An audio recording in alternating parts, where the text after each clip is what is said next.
बहुत समय पहले की बात है। समुद्र तट में एक टिटहरी और टिटहरा का जोड़ा रहता था। दोनों में बहुत ही प्रेम था।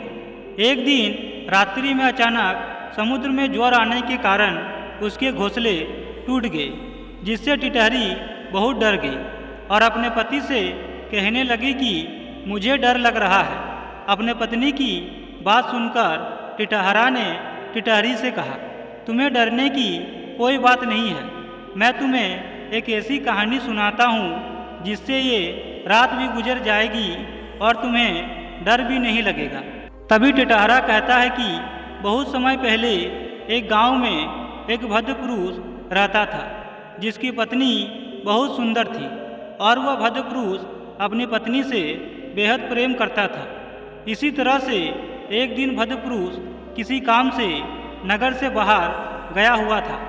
जब वह काम से लौट रहा था तभी उसे रास्ते में एक अद्भुत तोता दिखाई दिया। उस तोते की यह विशेषता थी कि वह आम मनुष्य की तरह बोल सकता था। तोता अपनी आँख के सामने घटित होने वाली हर घटना को मालिक के पूछने पर उसे सच सच बता देता था। यह देखकर वह व्यक्ति बेहद प्रभावित हुआ और वह तोते को खरीदकर अपने साथ घर ले आया। तोते को घर में लाने के बाद भद्र पुरुष अक्सर उससे अकेले में बात करता रहता और दिन भर की सारी घटनाएं उससे पूछता। तोता भी अपने मालिक के सवालों का जवाब देते हुए उसे दिन भर की आंखों देखी सब कुछ सच सच बता देता। कुछ दिनों बाद उस व्यक्ति को किसी जरूरी काम से विदेश जाना पड़ा। भद्र पुरुष ने अपने जाने से पहले तोते को अपनी पत्नी को सौंप दिया और उसकी देखभाल करने के लिए कह गया। कई दिनों बाद जब भद्र पुरुष विदेश से लौट आया तो उसने तोते से अकेले में पूछा कि उसकी गैर मौजूदगी में घर में क्या क्या घटित हुआ। तोते ने व्यक्ति की बात का जवाब देते हुए उसे पूरी घटना के बारे में बताया। उसने बताया कि कैसे उसकी पत्नी उसके न होने पर अपनी मनमानी करती थी और अपनी सभी मर्यादाओं को लांघ चुकी थी। तोते की बात सुनकर भद्र पुरुष गुस्से में आग बबूला हो गया और उसने अपनी पत्नी को खूब डांट फटकार लगाई। तोते की बताई हर बात सच थी, इसलिए उसकी पत्नी भद्र पुरुष की डांट को चुपचाप सुनती रही। उसी शाम जब किसी काम से भद्र पुरुष घर से बाहर गया हुआ था तो उसकी पत्नी ने घर की सभी सेविकाओं को बारी बारी से अपने पास बुलाया और सबको खूब डांट लगाई। भद्र पुरुष की पत्नी ने सारी सेविकाओं से पूछा कि किसने उसके पति को यह बातें बताई।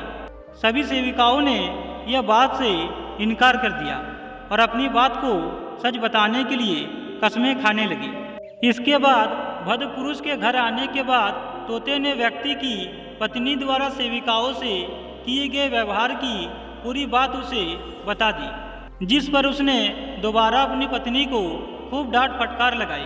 घटना के बाद अक्सर भद्र पुरुष तोते से अकेले में बात किया करता था। अब उस व्यक्ति की पत्नी को भी विश्वास हो गया था कि तोते ही घर की होने वाली हर एक घटना उसके पति को बताता है। इसके बाद वह तोते से चिढ़ने लगी और पति के सामने उसे झूठा साबित करने के लिए योजना बनाने लगी। कुछ समय बाद भद्र पुरुष किसी काम से एक दिन के लिए नगर से बाहर गया हुआ था। उस रात व्यक्ति की पत्नी ने मौका पाकर अपनी सेविकाओं के साथ मिलकर तोते को फंसाने की योजना बनाई। महिला की आज्ञा पर अंधेरे में घर की एक सेविका रात भर उसके पिंजरे के नीचे चक्की पीसती रही, जबकि दूसरी सेविका तोते पर बारिश की तरह पानी की बूंदें डालती रही। वही तीसरी सेविका ने पिंजरे के पिछली तरफ दीपक जला दिया और खुद दर्पण लेकर तोते के सामने खड़ी हो गई।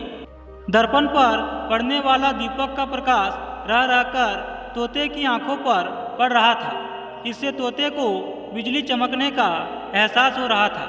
सुबह होते ही सेविकाओं ने तोते के पिंजरे को कपड़ों से ढक दिया और वहां से चली गई। अगले दिन जब भद्र पुरुष घर वापस आया तो उसने तोते को अकेले में ले जाकर पूरी रात का हाल पूछा। भद्र पुरुष के सवाल का तोते ने जवाब दिया कि रात भर बादल गरजते रहे, बारिश होती रही और बिजली चमकती रही। यह सुनकर भद्र पुरुष को लगा कि तोता तो झूठ बोल रहा है, क्योंकि रात को आसमान साफ था और बारिश एक बूंद तक नहीं पड़ी थी। भद्र पुरुष ने सोचा कि तोता जरूर झूठ बोल रहा है और पक्का वह पहले भी अपनी पत्नी के बारे में झूठ बोल रहा होगा। तोते को झूठा समझकर गुस्से में व्यक्ति ने तोते को पिंजरे से बाहर निकाला और उसे जोर से जमीन पर पटक कर मार डाला। घटना के बाद भद्र पुरुष और उसकी पत्नी दोबारा खुशी खुशी रहने लगे और वह अपनी पत्नी के ऊपर दोबारा विश्वास करने लगा।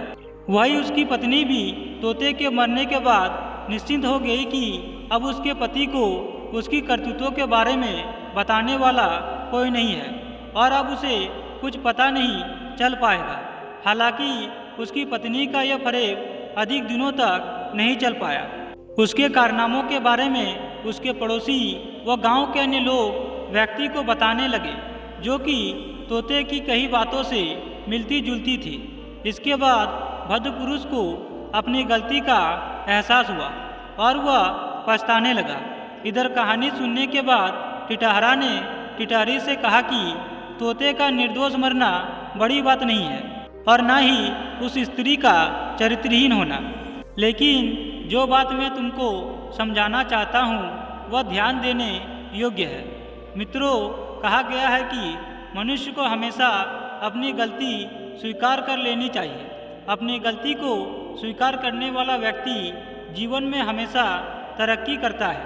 ऐसा इसलिए जो व्यक्ति अपनी गलती दूसरों के सामने स्वीकार करता है, उसकी वजह से उसका व्यक्तित्व और निखर आता है।